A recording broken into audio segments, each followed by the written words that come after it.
Salam, mən Kənan Məstəliyev, İdman Jurnalisti Rekorda saytın baş redaktorum. Siz isə 11 adamdasınız.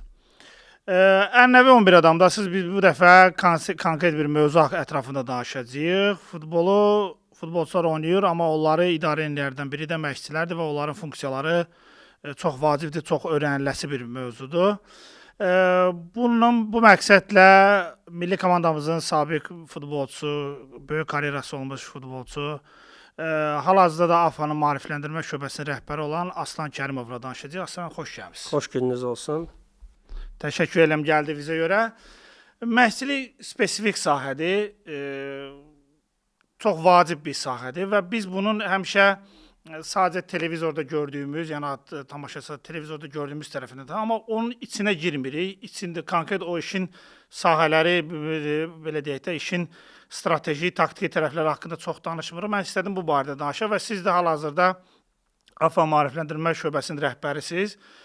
Konkret desək, kateqoriyaları siz verirsiniz, imtahanlarını siz keçirdiniz. Belə deyək də, işin əlifbasından başlayaq. Kateqoriyalar necə bölünür, nədir və onların əhəmiyyəti nədən ibarətdir?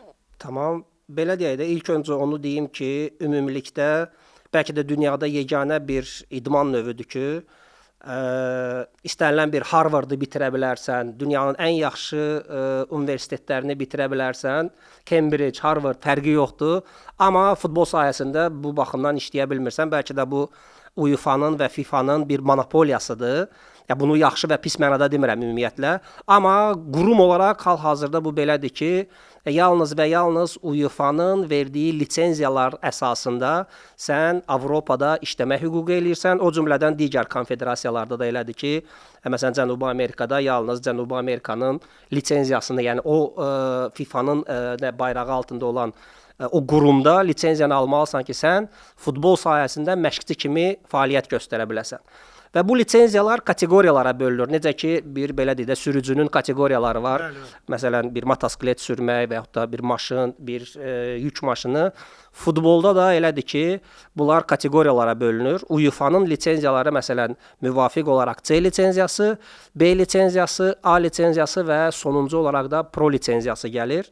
Hər bir lisenziyanın da işləmə belə deyim, ariyası var, işləmə yeri var. Ki məsələn C lisenziyası bütün lisenziyalar üçün bir təməldir. Çünki burada UEFA-nın bir tək futbol məşqçiliyi yox, üstəlik qapıçı məşqçiliyi ilə bağlı lisenziyası var, daha sonra fiziki hazırlıqla bağlı lisenziyası var. O cümlədən futsal məşqçisi üçün də bir lisenziya var, məşqçiləri üçün lisenziya var.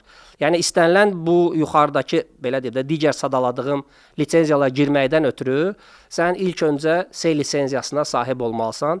Yəni C lisenziyası kütləvi futbolla bağlıdır. Yəni uşaqların futbola cəlb olunması, uşaqların əylənməsi, yəni bütün fəlsəfə onun üzərinə qurulur ki, gənc futbolçuları, uşaq futbolçuları futbolu sevdirək, futbolu belə deyək də oynayaraq əylənsinlər, futbol oynayaraq əylənsinlər. Və bundan sonra artıq UEFA B lisenziyasına gələ bilirsən və hər halda C lisenziyasını alandan sonra minimum 1 ildə işləmək məcburiyyətindəsən. Yəni lisenziyanı bitirən kimi növbəti lisenziya gəlmə şansın yoxdur. Hər bir lisenziyanın arasında minimum 1 il işləmə belə də qadağası var. Yəni işləmədən gələ bilmirsən. B lisenziyası isə yeniyetmə uşaqlar və belə deyək də həvəskar, hansısa bir region liqasında işləmək istəyən, hansısa bir həvəskar fəaliyyət göstərmək istəyən və yaxud da indi Azərbaycanda bu yoxdur, amma belə deyim Avropanın bir çox ölkələri var ki, yaşlılar, qocalar istənilən bir zümrədən yığılan bir toplum olur. Onlar futbol oynamaq istəyirlərsə, bunlara yığışıb bir məşqçi olaraq məşq keçirsənsə, sənin B lisenziyan olmalıdır. Və daha sonra A lisenziyası gəlir. A lisenziyası onun hüququnu verir ki, sən həm yeniyetmələrdə işləyə bilirsən, yəni artıq 17, 19, 21 bu yaş qrupunda işləyə bilirsən, həm də hansısa bir birinci liqada və yaxud da peşəkar liqada köməkçi məşqçi hüququnu əldə edirsən. Və daha sonra sonuncu lisenziya artıq Pro lisenziyasıdır ki, Pro lisenziyasını əldə edəndən sonra dünyada istənilən bir futbol klubunda səviyyəsindən, fərqindən asılı olmayaraq həmin o klubda işləmə hüququ, məşqçi kimi çalışma hüququ əldə edirsən. Sualım belədir. Bir məşqçinin bu kateqoriyanı almadan uğur qazanma şansı yoxdurmu? Uğur məsələsi elədir ki, bəlkə də uğur qazana bilər. Əslində belə deyim də, maariflənmə nə qədər də vacib olası olsa, amma tək başına yox. Yəni tək başına məsələn ona kömək eləyənlər olmasa, yəni bir lisenziyanı bitirmədən idarə eləmək, hansısa bir taktiki baxımdan idarə eləmək çətindir. Bəlkə də şəxsi keyfiyyətlər, insani keyfiyyətlər bir çox sənə köməklik eləyə bilir bu futbol sahəsində. Zaten indi yəqin ki, bu barədə danışacağıq. Yəni peşəkar futbolda işləyən məşqçilərin keyfiyyət olaraq hansı keyfiyyəti onu uğur gətirir? Bu, belə deyim də, əslində baxası olsaq, taktiki, texniki biliklərlə, belə deyək, insani keyfiyyətlər, psixologiyanı bilgisi ilə yanaşı qoyası olsaq, təxminən 70% sənə daha çox bu insani tərəfdən insanları tanımaq, kommunikasiya qurmaq, bu cür keyfiyyətlər daha çox lazım gəlir. Nəinki texniki, taktiki biliklərin. Çünki peşəkar səviyyədə artıq, belə deyək də, lap yuxarı səviyyədən götürəsi olsaq, bir Barcelonada, bir Manchester City'də olan oyunçulara texniki baxımdan çox şey öyrədəsi deyilsən. Bir misal da var, Carlos Alberto Pereira'dır deyəsən, Braziliya yığmasının baş məşqçisidir. Girdim paltar dəyişmə otağına, gördüm oturur Roberto Carlos, Ronaldo, Rivaldo, mən dedim.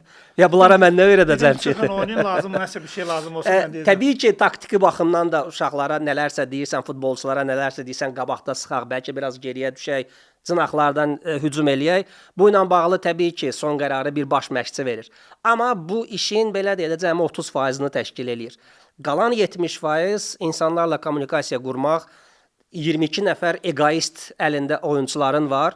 Çünki həqiqətən də bunu pis mənada demirəm. Yəni zaten belə də bir Real Madridə gəlib çıxıb oynayan bir futbolçu digərlərini rəqabətdə udub ora gəlib çıxan bir futbolçudur. Yəni egosu o qədər yüksək olur ki, digərlərinin o rəqabətdə qalib gəlmə məcburiyyətində olursa. Həm də milyonçu insanlardır, olan hər şey var. Təbii bu maliyyə baxımından da mən belə deyim, Azərbaycan səviyyəsində də bir milli komandaya gəlib çıxmış bir oyunçu, yəni hardasa öz yaşıdları arasında bəlkə 100.000 nəfərin içindən seçilir, sonda gəlir ora çıxır.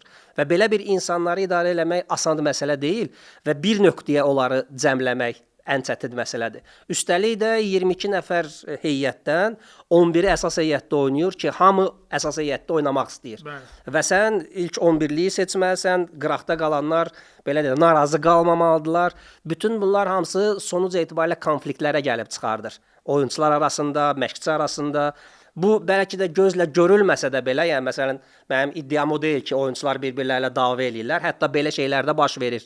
Ələxüsusda təlim məşq toplanışlarında bir yerdə çox qalırsansa bu qaçılmazdır. Normaldır, bəli. Və bütün komandada bu konflikti, bu belə deyə də qarşı durmaları məşqçinin necə, çünki sonuc etibarilə bir məşqçi axır son qərarı verir və onun necə məsələləri həll eləyəcəyi çox vacib olur. Məhz bunu öyrədirlərmi? Ya bu bəzi şeylər var ki, biz yalnız belə deyim də, indi pis çıxmasın, mən indi maariflənmənin rəhbəri olaraq hamı elə bilir ki, mən məşqçi öyrədirəm. Xeyr, yəni mən kimisə öyrədə bilmirəm də. Yəni mən yalnız şərait yaradıram ki, kimlərsə təcrübələrdən yararlansınlar, özlərinin keçdiyi yoldan öyrənə bilsinlər. Dolayısıyla bəzi keyfiyyətlər var ki, onu öyrətmək mümkün deyil. Və yaxud da bəzi keyfiyyətlər var ki, insanlar özləri o yolu keçib ondan sonra öyrənə bilirlər. Çünki bir təcrübə olduqdan sonra sən bunu başa düşə bilirsən.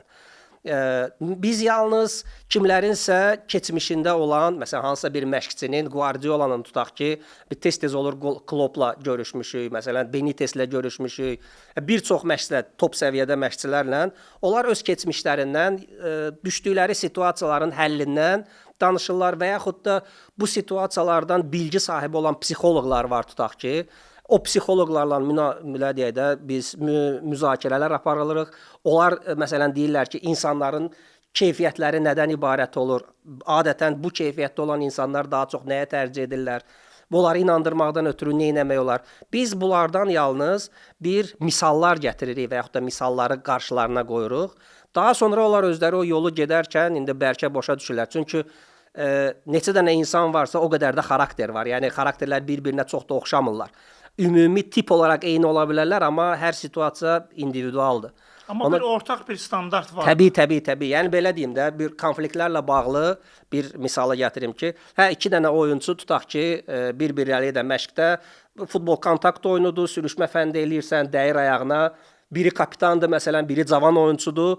Təbii ki, kapitan belə deyək də bozarır cavan oyunçunun üstünə. Cavan oyunçu da egosuna yedizdirmir, o da cavab qaytarır və bir konflikt yaranır. Və bu konfliktin də həll eləmək lazımdır. Çünki bütün digər futbolçular da baş məşqçiyə çönüb baxırlar ki, nə deyəcək bu? Bizim keçmişimizdə adətən nə tər olur da, bir kapitandırsa, bir yaşlı oyunçudursa, təcrübəli oyunçudursa, cavanı barmağımızı sirkəliyirdi, cavandır da, onsuz o başa düşməlidir. Və hətta bizim mentalitetlə böyük danışanda kiçik biraz sussun. Bu cür həll elirdi, amma bu həll yolu deyil tamamilə. Yəni məsələn bir kurslarda biz bunu tərcih edirik ki, ingilislər deyirlər win and win, yəni hər ikisi udmalıdır bu konfliktdə. Bunu necə həll eləyə bilərsən? Məsləhət görülür ki, ayrı-ayrılıqda danışasan onlarla. Yəni məsələn kapitanı ayrıca çağırasan, bu məsələni burada dondururuq. Deyanda uşaqlar məşqi davam elətdiririk, sonradan çağırırsan otağa və ya da özün gedirsən yanına. Yəni elə eləməlisən ki, hər ikisi udmuş olsun. Yəni məsələn kapitanla danışanda deyirsən ki, mən bilirəm sən haqlısan, doğru deyirsən, amma cavandır da, nə etmək olar? Gərək bunu da yola verək belə falan. Mən bilirəm sən düz elədin bunu. Cavanlara belə deyim də barmaq sirkələmək lazımdır. Bunu yolladın, gəlirsən cavanla danışanda da danışırsan ki, yaşlı adamdır, belədir falan, kapitandır. Bilirəm sən haqlısan bu məsələdə. Ya dolayısıyla hər iki oyunçu özünü haqlı hesab eləyir, amma bu işin üzərinə getmir də. Okey də, məşqə çıxırlar yenidən, mehribanlıqla davam eləyirlər. Amma yenə də deyirəm, bu tək yeganə bir çıxış yoludurmu? Bunun da mənfi tərəfləri var. Sabahlarım olar, ikisi danışası olsa, biləsi olsalar ki, məşqçisi buna da belə deyib, buna da belə deyib, bu da düzgün alınmayacaq. Yəni hər halda sonuc etibarilə hər iki oyunçu özünü belə deyək də bu qurumun içində udmuş hiss eləməlidir. Bunu sən nətər eləyəcəksən, nətər bunun öhdəsindən gələcəksən, bu asan məsələ deyil, çox çətin bir məsələdir. Onda belə başa düşdüm ki, bu iki cür məşqçilik var. Menecer məşqçi və yaxud da ki, klassik olaraq baş məşqçi. Yəni məsələn Ferguson var, digərləri vardı. Məsələn Ferguson misal gətirik də. Bugünün tendensiyasında, hələ ki dünyada da, bugünün tendensiyasında hansı daha ön plan? Məsələn Guardiola menecerdir. Əslində siz dediyiniz biraz başqa istəyir çünki Guardiola olasan, istəyir menecer olasan, yəni meydançanın içində yenə də nə olursansa ol, bir baş məşqçi məşqi keçərkən bütün cavabdehliyini o daşıyır və oradakı konfliktləri onun həll eləməsi lazımdır. Sizin dediyiniz oyunçuların seçimini edən bir, yəni məsələn bir menecerdirsə, o deyir ki, qardaş mən gəlirəm sənin klubuna, mənim bir oyun fəlsəfəm var, mən bu oyun fəlsəfəmə uyğun oyunçular seçəcəm. Bunu eləməkdən ötürü təbii ki, yeni bir məşqçi ola bilməzsən də, gərək bir adsan, qazanasan ki, bir Guardiola olasan ki, deyəsən ki, qardaş, mən gəlirəm, mən tiki-tak oynayacam, bu belə bir oynamaqdan da ötürü mənə filan oyunçular lazımdır. Bir də var ki, sadəcə olaraq gəlmirsən, bir komandadır, məsələn, bir Barcelonadır və sən fliksən, gəlirsənsə, bu Barcelonanın bir gələnə, belə deyib də, oturuşmuş bir fəlsəfəsi var. Yəni, bundan çıxa bilməzsən sən. Mən gəlirəm, Barcelona'nı 5-də oynadacam, müdafiə meyilli oynadacam deyə bilməzsən, yəni bu fəlsəfədən çıxa bilmirsən. Və sənə də bəlli bir sayda oyunçuların var. Bu oyunçulara görə həmin fəlsəfəyə uyğun hansısa bir, belə deyim də, oyun üslubu ortaya gətirib çıxartmalısan. Məşqçilik, başa düşdüm. Bu işin, belə deyim, psixoloji tərəfi. Bəs taktiki baxımdan nə tələb edirsən məşqçilərdən? Təbii ki, taktiki baxımdan artıq, belə deyək də, bir pro səviyyəsinə gələn bir məşqçi, təbii ki, C, B, A səviyyəsindən sonra gəlirlər və bəlli bir iş praktikaları olur. Və bu iş praktikalarının içində o taktika ilə bağlı xüsusi olaraq məşqlər keçirilir, məşqlərin içində oyunların analizi olur. İstənilən bir məşq oyuna analiz olunmalıdır. Yəni oyundan götürüb bir məşq eləyirsən və yaxud da öz komandanı və yaxud da rəqib komandasını. Dolayısıyla pro lisenziyasında bu taktiki baxımdan daha vacib olan şeylər yeni tendensiyaları izləmək, yeni tendensiyalarda nələr baş verdiyini bilmək. Çünki istənilən bir komandaya qarşı oynayarkən yeni tendensiyalara hazır olmadığın halda sən çox da uğurlu ola bilmirsən. Çünki bugünkü gündə məsələn cınaq müdafiəçilərini bəzən görürsən ki, ortada yarım müdafiəçi kimi istifadə eləyirlər. Bundan xəbərin yoxdursa çox da uğurlu olmaq və yaxud da həmin komandaya qarşı oynayarkən çox da belə sürprizlərlə qarşılaşdığın anda çox da şey eləyə bilmirsən. Ona görə də bu tendensiyaları bilmək, bu tendensiyaların ümumi fəlsəfəsini bilmək və özün olmağa çalışmalısan. Yəni sənin bir strategiyan olmalıdır ki, sən bu strategiyanın üzərindən hansısa bir oyunu udmağa çalışasan. Amma bir şey də deyim ki, əslində taktika təbii ki, vacib bir şeydir, amma bütün danışdığımız o taktiki gedişlər oyunçuların texniki keyfiyyətinə bağlı olan bir şeylərdir. Yəni sənin belə deyim, bir kobud səslənsə də, ya bir bina verəsi olsaq ki, sən bir bina tikməlisən və sənə yalnız qum və su veririksə, sən bu binanı su ilə qumun üzərində tikə biləsi deyilsən. Yəni bunun betonu olmasa, ya bu fundamenti olmasa, ha sən gözəl bir belə deyim də arxitektura fikirləş, əla bir dənə gözəl bir bina fikirləş, amma onu həyata keçirdə biləsi deyilsən. Baxmayaraq ki, sənin beynində əla bir bina, gözəl bir bina canlanır. Və bütün bu taktiki gedişlər də hamısı oyunçuların keyfiyyətinə bağlı olur. Zaman görürsən ki, jurnalistlər tərəfindən də, futbol ictimai tərəfindən də bir məşqçini qınayırlar ki, bu nə oyunda oynayır, belə bir oyun oynamaq, 4 dənə uduzdular. Amma bəzən də görürsən ki, işin içinə baxırsan ki, 2 dənə mərkəz müdafiəçi məsələn bərbaddır, başqa çıxış yolu da yoxdur. Və bu 2 mərkəz müdafiəçisinin ucbatından hər dəfə qollar buraxırlarsa, yəni məşqçinin eləyə biləcəyi hansısa bir formatı dəyişdirmək, 5-də oynayım, 4-də oynayım, bunun heç bir xeyri olmur. Sonuc etibarilə hər bir formatda oyunçular onu yerinə yetirməlidirlər və hər bir oyunçunun da texniki və taktiki bacarığı fərdi olaraq yüksək səviyyədə olmalıdır. Bunlar aşağı-yuxarı bir-birinə uyğun olduğu halda sən hansısa bir taktiki gedişlə, məsələn deyirəm, cınaqlardan hücum eləmək yox, inside'lardan, o half space deyirlər, yeni tendensiyalarla danışası olsaq, oralardan yarmağa çalışsan, səni halbuki cınaqlardan gözləyirdilər. Yəni bu cür şeylərdə aşağı-yuxarı eyni səviyyədə olan komandalarda bunu eləmək, taktiki baxımdan kimisə allatmaq mümkün olur. Amma məsələn deyək, sən bir region liqası ilə gəlib, Qarabağ məsələn, Qarabağa qarşı oynayası olsa, Qarabağın da məşqçisini küçədən birini tapıb gətirib qoyası olsaq, yenə də Qarabağ o region liqasını udacaq. Burada məşqçinin çox da böyük rolu olmur. Belə başa düşdüm ki, siz daha doğrusu qeyd elədiniz ki, işin 70% məşqçinin peşəkar səviyyədə rəhbərlik eləmə bacarığından asılı, idarə etmə bacarığından asılı, qalan hissəsi taktikadır. Onda pro kateqoriya, A kateqoriyasına gələn məşqçiləri sırf taktiki baxımdan imtahana çəkmək, yəni onunla belə deyək, kəsməkmi, yaxud da ki, sınağa kəsməkmi nə dərəcədə olur? Yox, yəni bir taktiki baxımdan kəsilmir. Yəni çünki ümumiyyətlə pro lisenziyanın gedişatı haqqında bir məlumat verim. Ya pro lisenziya bir sezon, yəni 1 il müddətinə davam eləyir iştirakçılarda və bu qısa modullardan ibarətdir. Hər bir modulda da ayrı-ayrı bir istiqamətdən, mövzudan danışılır. Yəni məsələn onun biri oyun analizidir. Sırf məsələn indi pro lisenziyası hal-hazırda gedir və may ayında biz U21-in Avropa çempionatının final mərhələsində iştirak eləyirdik və orada bizim məşqçilər həmin turnirdə oyunları analiz eləyirdilər. Analiz elədikdən sonra isə o analizə əsasən bir məşq və yaxud da bu komandaya qarşı mən necə oynayardım, bunu ərsəyə gətirirlər. Analiz konkret deyə bilərsiniz nədən ibarətdir? Yəni taktika. Təbii, taktika. Bütün bir oyunun analizi taktiki gedişdir. Yəni bir komanda hansı sistemdə oynayır, daha çox hansı cınaqlardan hücum eləyir.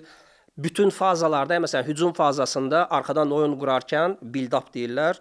Bu arxadan oyun qurarkən hansı oyunçuların sayəsində onlar mərkəzi keçmək istəyirlər. Hansı gedişləri var, xüsusi bir gedişləri varmı, daha çox uzun oynayırlarmı? Bütün bunları müəyyən edirsən ki, ona qarşı oynayarkən, sən artıq onu pressing eləyərkən, sən artıq biləsən ki, bu komanda nədən istifadə eləyir.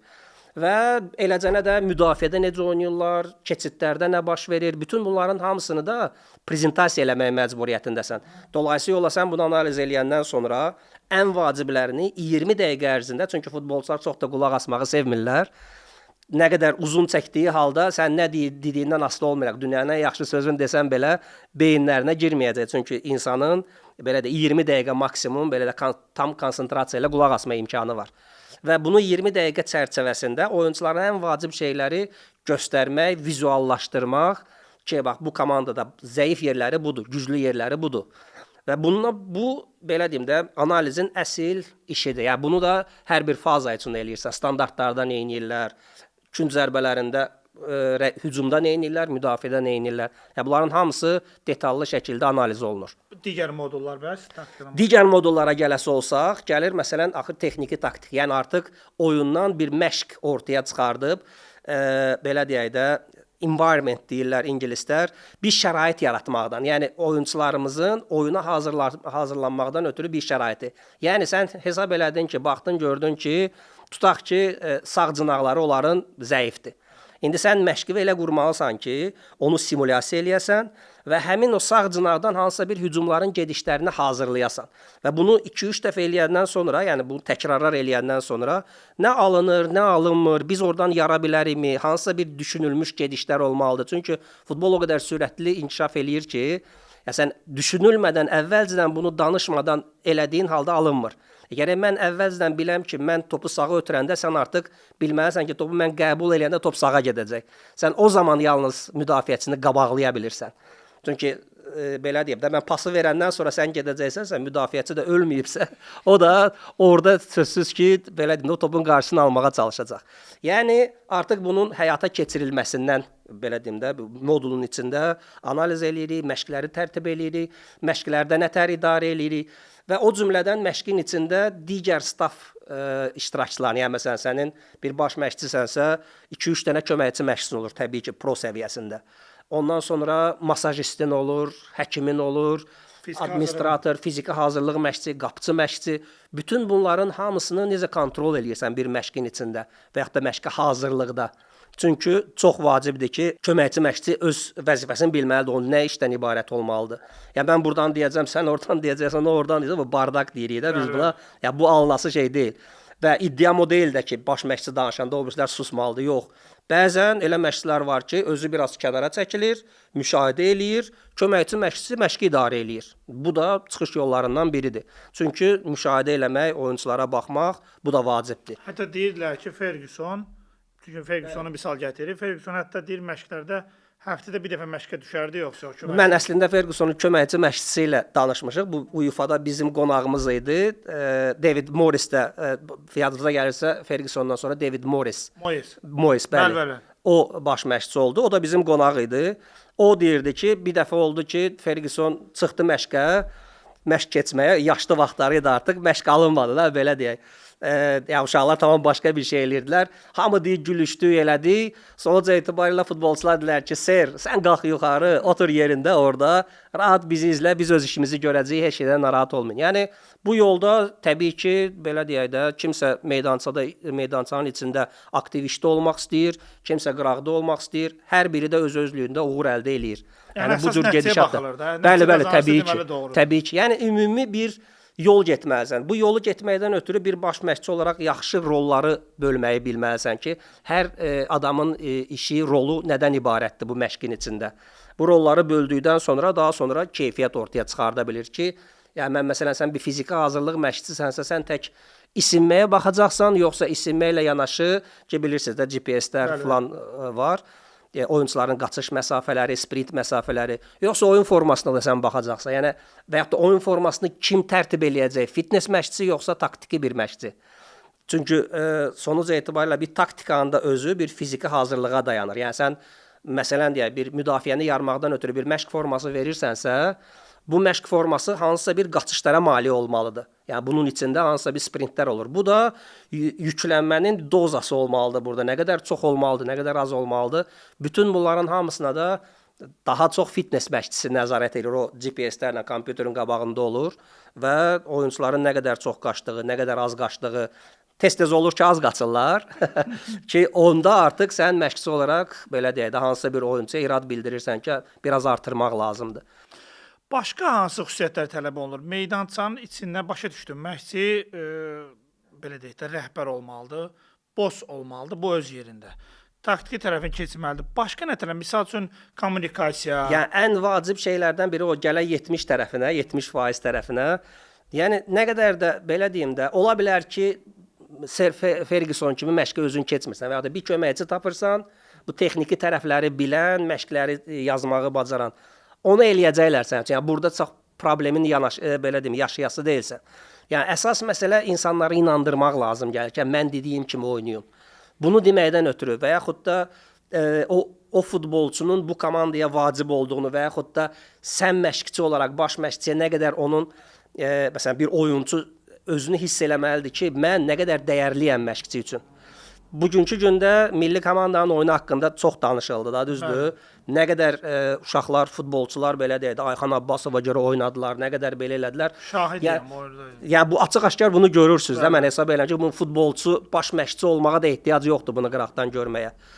Amma hesab eləyirmisiniz ki, Santuşun vaxtında oyunçular oynamaq istəmirdilər, yəni yeriyirdilər, qaçmırdılar. Ya belə deyildi, yəni qaçırdılar yenə də. Sadəcə Oynamaq istəyirdilər. Amma o daxildə olan yanığı deyək, daxildə olan motivasiyamı deyək, ya bir peşə kimi yanaşır işinə. Mən millinin oyunçusuyam, bu mənim vəzifəmdir. Mən burada bu oyunda çıxıb qaçmaq məcburiyyətindəyəm. Amma bir də var ki, bu mənim vəzifəmdir. Üstəlik də mənim məşqçim Ayxan Abbasovdur. Mən ona görə başımı qoyaram meydançıda. Bu zihniyyətlə çıxmaq tamam başqa bir şeydir. Və bu zihniyyətlə çıxırsansa, daha konsentrasiyalı ola bilirsən, daha diqqətli ola bilirsən, daha çox şeyi qoya bilirsən ortaya. Ona görə də o məşqçi də bu atmosferi, bu münasibəti yaratmaq məcburiyyətindədir. Yəni çox da asan deyil bu münasibətləri Qurban yaratmaq. Qurbanova gələcək o barədə danışacağıq. Çünki Qurban Qurbanov da bu baxımdan ən yaxşı misallardan misaldır. Çünki qeyd eləyək ki, futbolçular elə Qarabağdan legioner olmasına həm də məşqçi üçün mübarizə aparır. Yəni burada qaydası olsaq ki, bunu tək baş məşqçi düzəldə bilmir. Yəni tək olası olsan, sən bütün insanlarla bu cür kommunikasiya qura biləsi deyilsən. Yəni burada vacib olan şeylər də sənin stafındır, yəni sənin köməkçilərindir. Sənin köməkçilərin nə qədər belə deyək də baş məşqçi ilə oyunçular arasında kommunikasiya qura bilir. Təbii ki, sən də vacibsən. Misallar gətirim sizə məsələn. Bəzən görürsən ki, belə deyək də legioner futbolçular çox olur və legioner futbolçulardan hansısa bir konfliktin içində baş məşqçi olaraq o sənin yanında o konflikti eləyəsi olsa, məsələn bir ağzından söyüş çıxardası olsa, da hamı bilir də Braziliya dilində də söyüşləri bilirik şükür Allah, İngilis dilində də. Bu söyüşdən sonra bir baş məşqçi olaraq sən onu o win bayaq dediyim şey var, elə çıxarda biləsi deyilsə, çünki bir adam təhqir eləyirsə, sən düz deyirsən deyə biləsi deyilsən. Yəni burada artıq sən onu cəzalandırmalısan. İstənilən bir cəza da oyunçunun performansına təsir eləyir. Dolayısıyla yolla bu situasiyanın yaranmaması lazımdır. Bu situasiyanın yaranmamasından da ötürü sən orada olmalı deyilsən baş məşqçi olaraq bu situasiyada. Ya bəlkə köməkçi məşqçi olmalıdır. Köməkçi məşqçi ilə danışa bilərlər, eləyə bilərlər, amma baş məşqçi ilə artıq bu məsələ olmayıbsa, o söyüş məsələsi olmayıbsa, sən bunu daha rahat şəkildə həll eləyə bilirsən.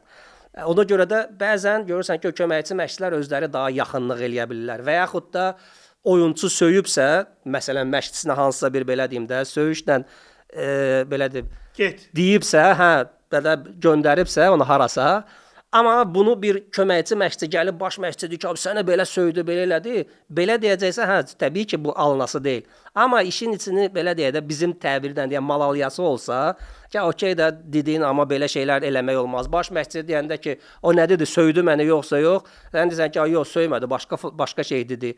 Yəni köməkçi də əslində burada ona belə çıxır ki, yəni əslində çox dediyimiz sözdür, amma bu təsdiqini tapır ki, baş məşqçi çox yaxşı ola bilər, amma köməkçiləri də çox var. Təbii. Yəni yenə deyirəm, uğura bəs belə deyək də, əslində deyirlər ki, məşqçilikdə ümumiyyətlə uğurun bir resepti yoxdur. Ki, get bunu elə, hər şeyi düz eləyərsən, sonda nə bilim final oyununda sən vurursan dirəyə dəyir, sənə vurulan top isə dirəyə dəyib qapıya girirsə, ya bunun bir belə deyim də, bir bəxtdən başqa bir şey deyə bilmirsən, amma eyni oyun gedir də. Ona görə də uğurun bir resepti yoxdur. Hətta Qurban Qurbanov deyir ki, mən ona taktika ilə bağlı soruşuram ki, misal üçün 4-5 bir uğuru. Deyir ki, o qədər məşqçi var, biri 3-5 ilə çempion olub, biri 4-5 Bəli. Yəni ümumiyyətlə bu tamamilə başqa bir mövzudur ki, yəni burada sistem zat konkret bir uğur şeyi yoxdur, yoxdur. Bunu hətta fiziki hazırlıqla bağlı da deyirlər ki, məsələn, bir var topla hazırlamaq, bir var topsuz hazırlamaq. Hər biri də ayrı-ayrılıqda uğur qazanıblar. Yəni bəlkə də bir 10-15 dənə yol var fiziki hazırlıqda, ya oyunçuların oyuna fiziki hazırlamasında. Bu 10-15 yolun hər biri öz-özlüyündə zamanında dünya çempionu da olublar, yerlər də qazanıblar, Çempionlar Liqasını da qazanıblar. Yəni ona görə də bunun bir belə deyim də bir düsturu yoxdur. Amma ümumi deyirik ki, yəni uğur qazanan məşqçilərə baxırıq ki, uğur qazananlar daha çox stafının yaxşı olması. Məsələn, Qurban Qurbanov misal götürdünüz. Yəni mən %100 əminəm ki, o tək başına onun öhdəsindən gələ biləsi deyil.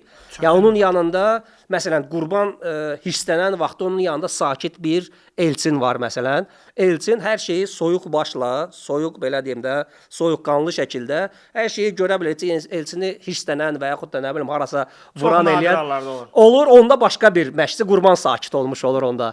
Yəni dolayısıyla bir-birini tamamlayan birisi lazımdır. Yəni sən bir əgər hiss eləyirsən ki, sən bir məşqçi olaraq çox aqressivsən, yəni özündən tez çıxa bilirsən, yəni yanındakı köməkçi yerə bir sakit olsun. Əgər yox sən sakitsənsə, onda sakitliklə də bir yerə getmir. Bəzən görürsən ki, yumruğu stolun üstünə vurmaq lazımdır. Onda sənin köməkçin gərək əməlli başlı, o aqressiv, oyunçuları hər cür qamçılayan birisi olsun. Yəni bir-birini tamamlayan birisi olsun. Və ona görə də deyirik ki, uğur qazananlar daha çox staffının hesabına uğur qazanırlar. Yəni o staffı yaxşı düzəldirlər, o heyəti yaxşı düzəldirlər deyə onlar uğur qazana bilirlər. Bunun ən bariz nümunəsi Beckenbauer'dır ki, əslində Almaniyada məsələn biz Almaniya ilə maariflənmə ilə bağlı sıx əlaqələrimiz olub, onların maariflənməsində də iştirak eləmişik, onların kurslarını da bitirmişik. Onlar deyirlər ki, məsələn Beckenbauer çox da texniki, taktiki baxımdan, yəni məşqlərdə, zətlərdə çox da belə deyə qarışan deyildi. Yəni ondan qat-qat ağıllılar var idi. Amma bu adamın dediyi elə söz idi ki, hamını inandırmağı bacarırdı. Yəni bütün futbol özü də belə deyim də o keçmişi futbolçu olmuş, dünya çempionu olmuş və daha sonra məşqçi kimi Zidane təhbiri belə deyək. Yəni gəlib bir futbolçulara deyəndə uşaqlar bu oyunu çıxıb udmaq lazımdır, can qoymaq lazımdır. Hamı canla başla eləyirdi. Yəni amma onun staffı, o məşqləri, ya bir dünya çempionu olmaq istəyirsənsə, sən əməlli başlı fiziki hazırlığında yaxşı səviyyədə olmalıdır. Çünki bu bir marafondur. Yəni oyunlar dalbadal oynamalısan və bunun staffı, əməlli başlı heyəti çox belə deyim də ən üst səviyyədə taktiki, texniki, fiziki baxımdan hər şeyi hazır eləyirdilər. Sonda Beckenbauer'un sözünə qalırdı ki, Beckenbauer deyir uşaqlar, bu oyunu udmaq lazımdır məsələn. Yəni bu bariz bir nümunədir. Yəni taktiki baxımdan Beckenbauer dünyanın ən yaxşı məşqçisi deyildi əslində, amma o idarəçiliyinin sayəsində o belə deyim də həm oyunçu, həm də futbolçu kimi dünya çempionu olub. Hətta yəni misal üçün həmin Zidane'dan misal göstərmək olar ki, Real Madriddə paltar dəyişmə otağında elə adamlar var ki, elə adamlar oturublar ki, onların özlərinin karyerası onların məşqçilərindən də çox qabaqlı. Amma məsələn paltar dəyişmə otağına Kənan girməyi ilə Zidane'ın girməyi arasında fərq olur. Tamamilə fərq. Cristiano Ronaldo fikirləşir ki, məsələn bir adam gəldi mənə dedi ki, sən soldan qaçma, sağdan qaç. Başına da kimdir mənə bunu deyir. Baxır ki, Zidane'dır, dünya çempionu falan. Okay, yəni bu ilə bağlı Benitezlə də bir dəfə görüşümüz olub. Biz UEFA-da tez-tez belə də qonaq qismində hansısa bir təcrübəli məşqçini çağırırlar. O Realda işi ilə bağlı danışdı ki, mən deyir Reala gələndə onun keçmişi də futbolçu olmayıb da Benitezin. Bəli. Ya deyir baxıram ki, ya məni ümumiyyətlə sayan yoxdur da. Ya mən nə deyirəm? Hamı belə də, okey də şef, nəsə deyir. Ya biz çıxıb yenə də oyunumuzu oynayacağıq.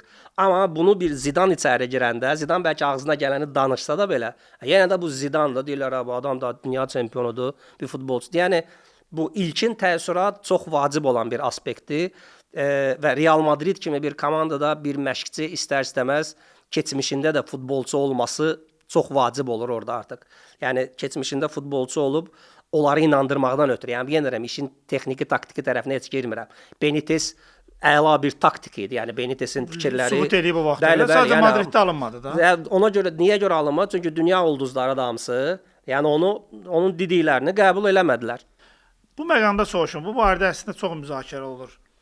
Yaxşı məşqçi olmaq üçün mütləq futbolçu karyerin olmalıdırmı? Yox, mütləq deyil. Bu ilə bağlı Arrigo Sacchi'yə, bilmirəm eşitmisiniz yoxsa yox, bir sual verirlər ki, siz Arrigo Sacchi'də futbolçu olmayıb. Deyirlər ki, bəs siz axı futbolçu olmamısınız da, siz nə fikirləşirsiniz? İtaliya millisinin baş məşqçisi, siz özdə o vaxtki İtaliyadan danışırıq. Qayıtdı ki, bəs yaxşı jakey olmaqdan ötürü o at sürən, at olmağa ehtiyacı yoxdur da. Yəni mən yenə də məşqçi. Yəni bunun əslində nümunələri də var. Amma bir şey deyim də, təbii ki, futbol oynamayan, amma özünü sübut eləmiş məşqçilər də var. Futbol oynamağın, futbol keçmişin sənə bax dediyim kimi bəzi məqamlarda kömək eləyə bilir. Əgər sən futbol oynayarkən kommunikabilli biri olmamısansa, yəni insanlarla münasibət qurmağı bacarmamısansa, istəyir 50 il futbol oyna, 70 il futbol oyna, xeyri yoxdur bunun. Yəni sən insanları inandıra bilmirsən, yəni sən egoist olaraq onları inandıra bilmirsənsə, bundan heç bir xeyir olası deyil. Nə qədər taktikanı bilsən də belə. Ona görə də bilmək kifayət eləmir. Sənə bəzi məqamlarda hansısa bir taktiki gedişdə, hansısa bir özdə pro səviyyəsində yox, A səviyyəsində məsələn, hansısa bir oyunun içində bir oyunçu bu situasiyada özünü necə hiss eləyər? Burada sənə yardımçı olur sənin keçmişin, öz keçmişindən götürüb hansısa bir belə deyim də sən tövsiyə verə bilirsən. Və yaxud da konfliktlərin həllində sən özün məsələn təlim məşq toplanışında belə situasiyalara o qədər düşürsən ki, o konfliktlərin həllində sənə dəstək olur ki, Ya keçmişini yadıva salırsan ki, mən də futbolçu olmuşam da, arada bərədə o təlim məşq toplanışından qaçıb şəhərə gedib gəlmək, bu dünya dağılmayıb da bu ilə bağlı. Bu cür şeylərdə sənə kömək ola bilər. Amma bu demək deyil ki, sən futbolçusansa yaxşı məşqçi olacaqsan və yaxud da futbol Maradona, oynamamısansa, Pele, bəli, misallar və yaxud da futbol oynamamısansa səndən məşqçi olası deyil. Yenə də deyirəm, o qədər məşqçilər var ki, futbol keçmişi olmayıb, amma insaniyyətliyinə görə, ya belə insan adamdır, o taktiki baxımdan da köməkçiləri var və o insan adam olduğuna görə oyunçular ona belə deyim də canını da verməyə hazırdılar. Bunun çoxlu sayda nümunələri də var. Yəni bir məşqçi bir oyunçusunun evinə gedib, onun dərdi ilə belə deyim də, o dərdinə şərik olmaq, onun nə hiss etdiyini bilmək. Bir legioner oyunçudur gəlib, sən onun evinə gedirsən, ad gününü təbrik eləyirsən, gəlib evində ad gününü o bilmədən belə də. Yəni bu onlarda belə deyim də bir ürəyində o sarı silmət toxunmaq deyirlər. Belə bir şey yarada bilirsənsə, sən onun qəlbini ala bilirsən.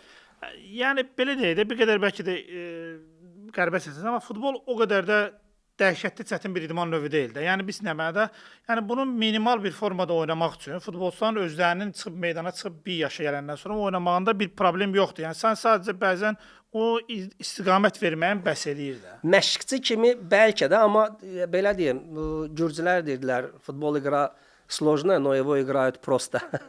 Çətin bir idman növüdür, amma sadə oynayırlar. O qədər də sadə görünməyə bilər, belə deyim, sadə görünə bilər, amma bunun işin içinə girəsi olsan, indi biz fiziki tərəfdən danışmırıq da, bir oyunçuların zədələnmələri, uzun müddət nə qədər hormonal o stres altında olmaları, çünki istənilən bir məşq hormonlarla bağlı olan bir şeydir və həddindən artıq hormonal sistemə böyük bir zərbə dəyir. Bilmirəm, eşitmisiniz yoxsa yox, bəzi futbolçular olur ki, mental olaraq yorğunluq deyir. Məsələn, fiziki olaraq yorğunluq, belə deyim də, gördüyün işə görə maksimum 72 saata bərpa olunursan, maksimum. Yəni 3 gündən sonra bərpa olunursan, amma elə günlər olur, elə vaxtlar olur ki, 1 ay belə özünə gələ bilmirsən. Nə belə fiziki yorğun deyilsən, amma psixoloji olaraq. Yox, futboldan, yəni məşqlərdən, bəli, yəni məşqə çıxırsan, məşq eləmək istəmirsən də.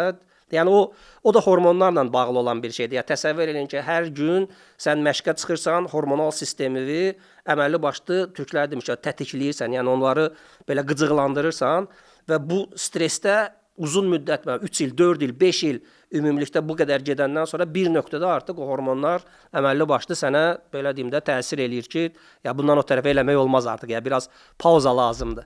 Yəni və bu tərəfinə baxanda, o işin fiziki tərəfinə baxanda, yəni görəcəksiniz ki, həqiqətən də çoxlu sayda bizim bilmədiyimiz və yaxud da belə deyim, futbol ictimaiyyətinin görmədiyi o qədər şeylər ortaya çıxır ki, məşqçilərin özləri məsələn də hansısa bir oyunçunun zədədən sonra oynatması, oynatmaması.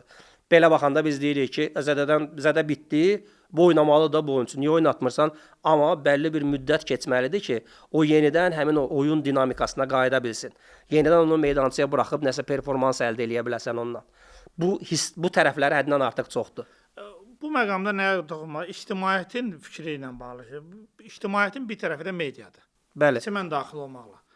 Mən təbii ki, tənqidlərə açığam, düşünmək istəyirəm. Mən istəyərdim ki, siz medianın, yəni hansı səhvlərə yol verdiyini deyəsiniz. Yəni biz necə qeyd elədiyimiz var. Biz məsələn mən jurnalist olaraq bu işi o qədər dərin bilsəydim, gedib məşqçilik eləyərdim. Bəli. O mümkün, yəni yerimiz dəyişərdi.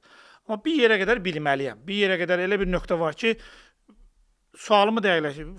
Jurnalist hara qədər bilə bilər və media olaraq, jurnalistlər olaraq, bəzən mütəxəssislər çıxış edən, onlar hansı konkret səhvlərə yol verirlər?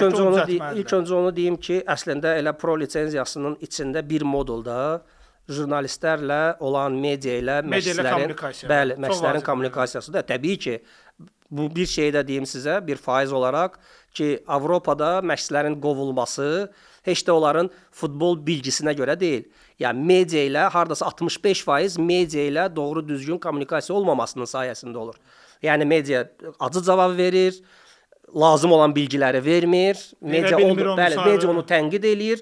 Bir nöqtədə indi Avropada elədir ki, fikrimiz Bakıya getməsin də, Azərbaycanda azarkeş kütləsi o qədər də çox olmur bəzi komandalarda.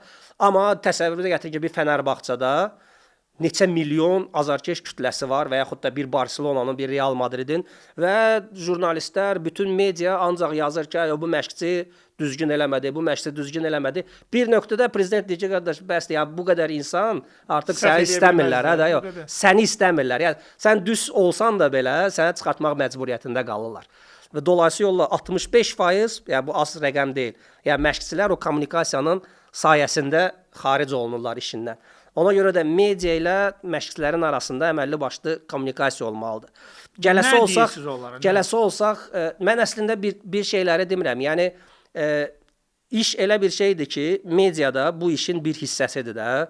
Dolayısıyla bir məşqçinin məşğul olduğu arealar deyək, zonalar deyək, komandadır, rəhbərlikdir, azarkeşlərdir və mediadır.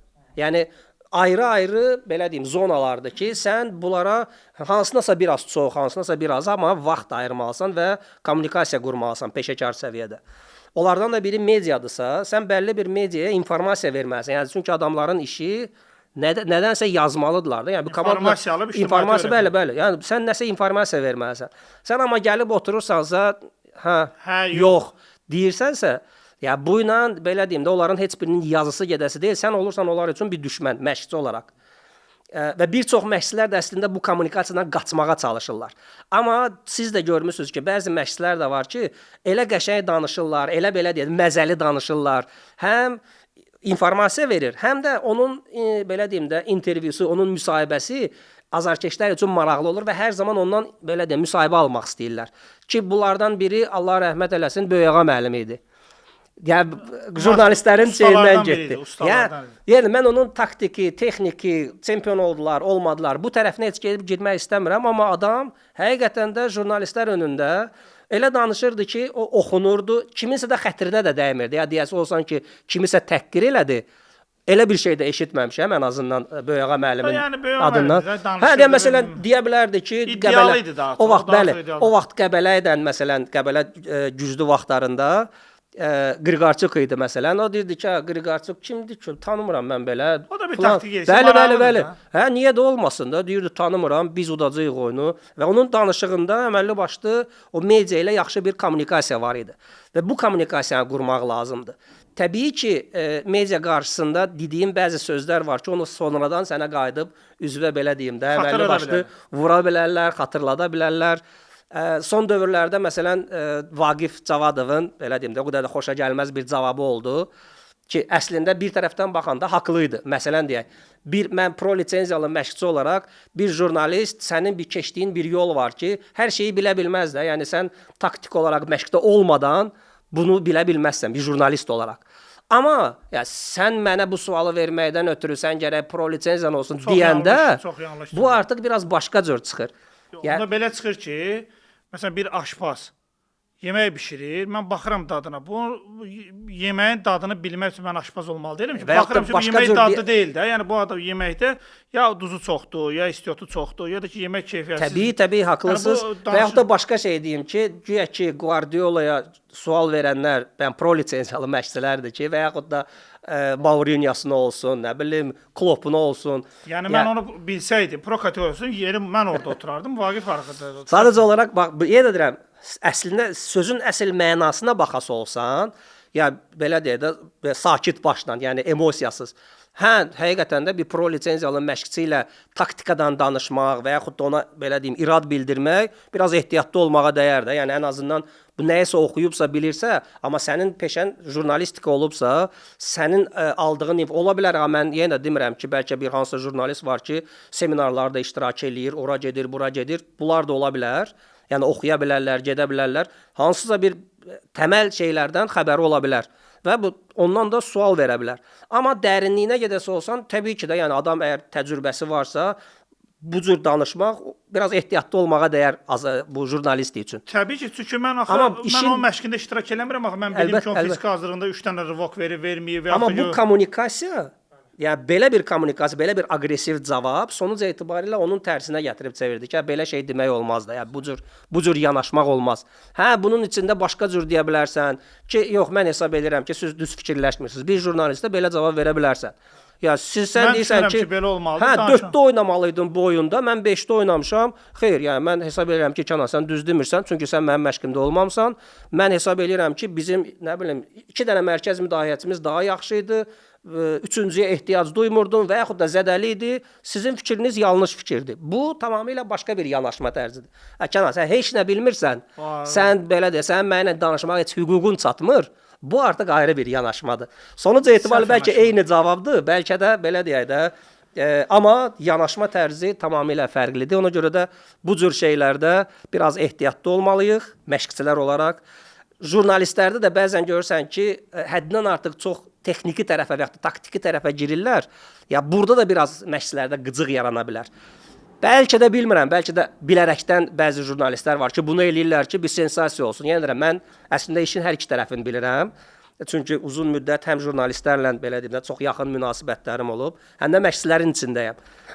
Bir jurnalist olaraq əslində bir belə deyim də top səviyyədə jurnalist bir sensasiya axtarışındadır. Yəni nə qədər sensasyon bir informasiya verəsi olsa, bir o qədər də o daha çox oxucu əldə edə bilir.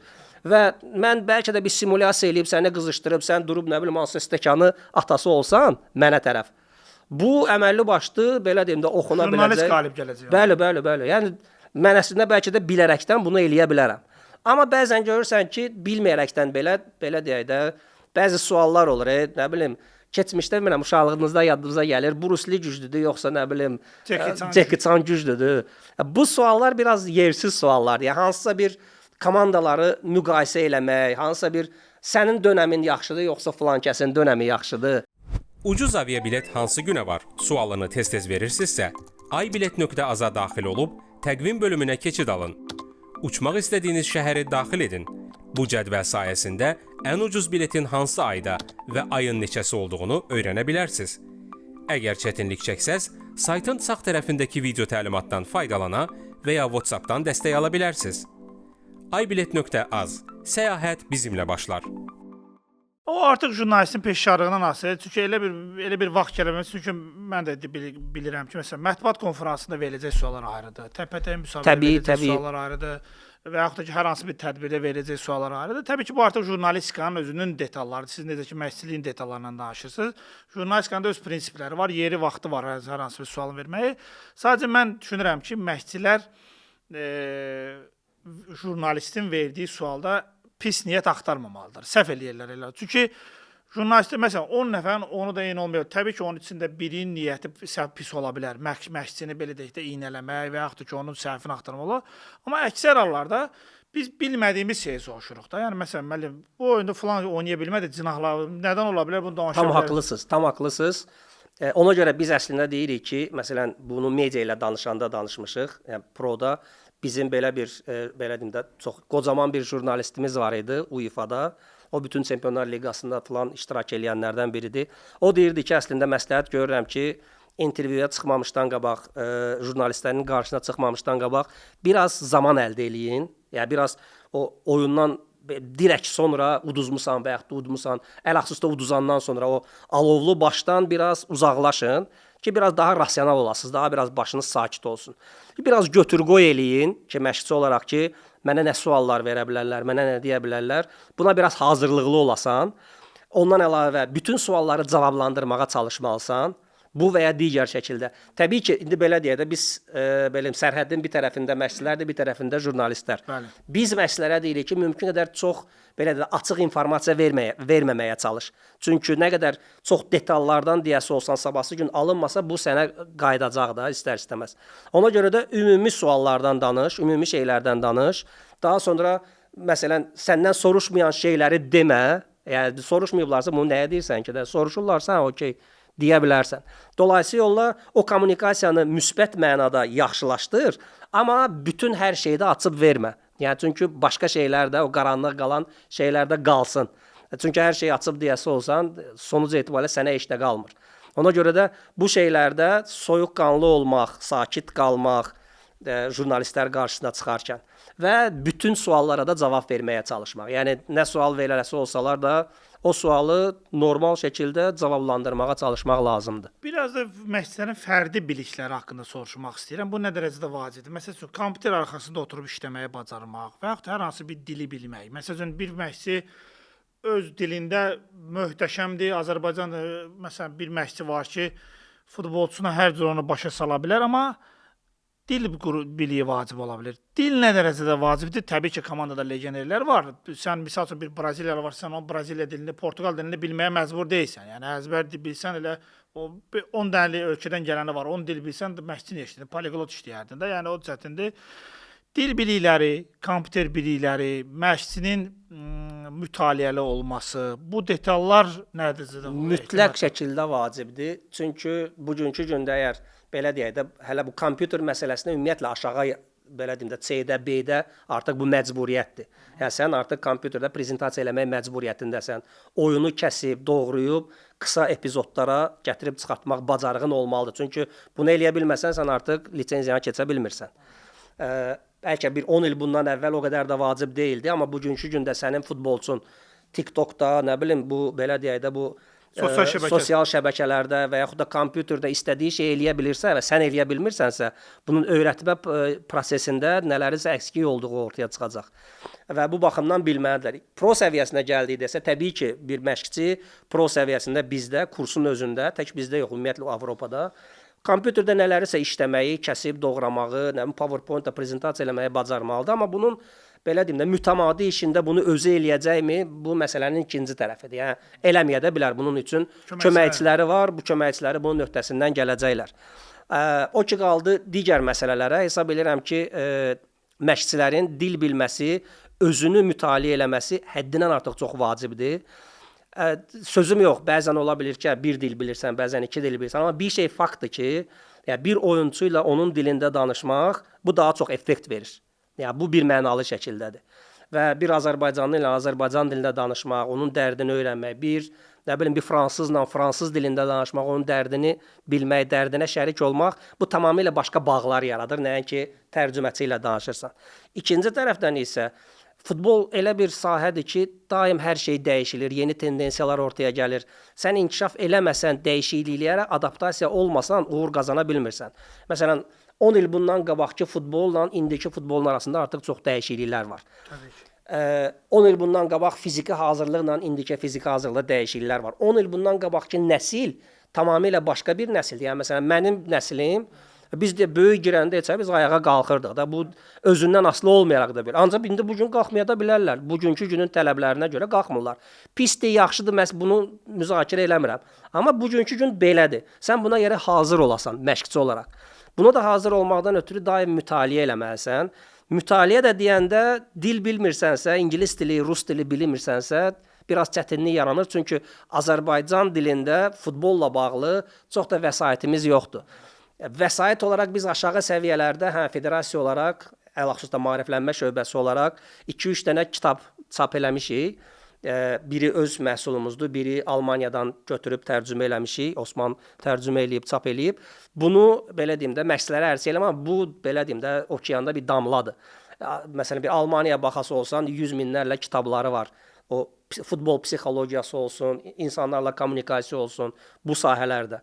Bu sahələrdə... Niyə eləmirik? Resursumuz yoxdur tərcümə eləmək. Ya, belə deyək də, tərcümə eləyə bilərik, amma bununla bağlı, belə deyim ki, hansı bir adiyyəti qurumlar var ki, o qurumlar gərək bu işdən məşğul olsunlar. Və ikinci tərəfdən də isə bir məşqçinin də özünün, biz bir komfort zona deyirik də, ümumiyyətlə, məsələn, bir çevrə çəkəsi olsaq, bir məşqçilər o komfort zonadan çıxmırlar. Bir öyrənmək istəyirsənsə, o komfort zonanı hər zaman o sərhədləri yarmalısan. Yəni, sən oturub deyəsi olsan ki, Azərbaycanda çıxartsınlar da, federasiya bir dənə kitab çap eləsin, mən gedim oxuyayım, deyəcəksənsə, onda qabağa gedəsi deyilsən. Yəni, bir məşqçi olaraq özün axtarmalısan, daim, belə deyim də, izləməlisən.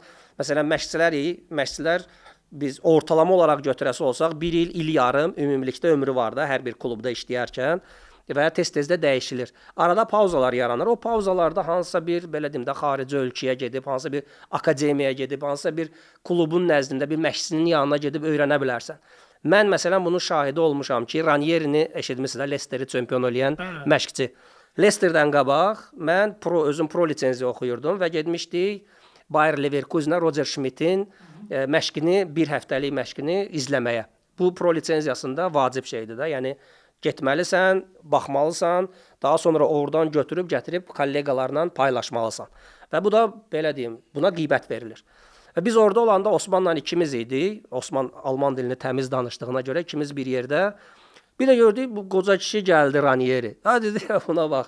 Qoca yaşında bu nəyə gəlib? Biz indi cavanıq gəlmişik, öyrənmək istəyirik, pro oxuyuruq. Bu İtaliyada hardasa o vaxtı da olardı bir 60-a yaxın yaşı var idi. Dedi ya bu qoca vaxtında bu nəyə gəlib öyrənməyə falan. Yəni o vaxt heç şey eləmir. Nə Leicester var idi, nə bir şey. Qutardı bu hardasa fevral-mart aylarına gəlib çıxırdı. May bitdi, çempionatlar bitdi. Bir də baxdıq ki, Ranieri Leicesterdədir. İngiltərədə. Onda biz barmağımızı dişlədik ki, adam gör belə deyək də, artıq bilir ki, İngiltərəyə gedəcək işləməyə. İngiltərədə o qədər belə də dinamika var ki, o qədər keçid futbolu oynayırlar ki, bu keçid futbolda kimdə daha yaxşıdır? Roger Schmidt-də idi, o vaxtın Bayer Leverkusenində. Və bu tendensiyaları öyrənməkdən ötürü adam gəlib özdə Roger Schmidt-in də olardı o vaxt ki, bəlkə də 44-45 yaşı, bunun 60 yaşı, yəni 43-44 yaşlı gənc bir məşqçinin yanına 60 yaşında bir adam gəlir öyrənməyə ki, bu tendensiya nəyin üzərindədir? Yəni onun dövründə belə oyun növü yox idi. Və bunu götürəndən sonra təbii ki, uğurlu olmağının səbəblərindən də biri bəlkə də elə onun o tendensiyalara açıq olmasıydı.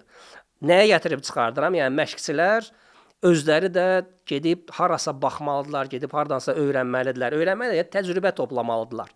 Ya bu çox vacib bir aspektdir. Bir dənə texniki detal soruşum. Pro kateqoriyası olan məsələn Ranieri və yaxud da ki Ancelotti və yaxud da digər ən yuxarı Guardiola, onlar da pro kateqoriyasını yeniləməyə məcburdur. Təbii. Və belə deyim, yeniləmə prosesi nətər baş verir?